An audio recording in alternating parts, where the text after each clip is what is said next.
আজকে রাত্রে আনুমানিক 1:30টার সময় আমরা থানা ছিলাম এবং ওসি মারুগঞ্জ বাজার, সাব ইন্সপেক্টর কৃষ্ণমণি দেবনাথ এবং অন্যান্য স্টাফ, থানা স্টাফ এবং মারুগঞ্জ বাজার স্টাফ আমি একটা এন্ট্রি লিখে রেড করি।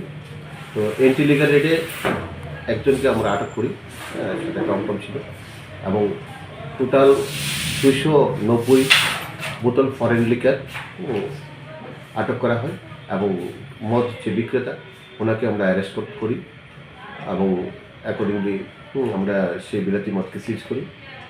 আনুমানিক মূল্য 1,10,000 টাকার বিলাতি মদ সিজ করতে সক্ষম হয়।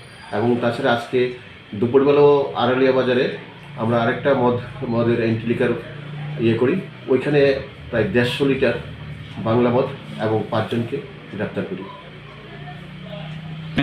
অবশ্যই আমরা প্রত্যেক দিন আমরা এন্ট্রি লিকার রেড করছি, সকালে বিকালে, এবং তীর জুয়ার বিরুদ্ধে আমরা প্রচণ্ড করছি।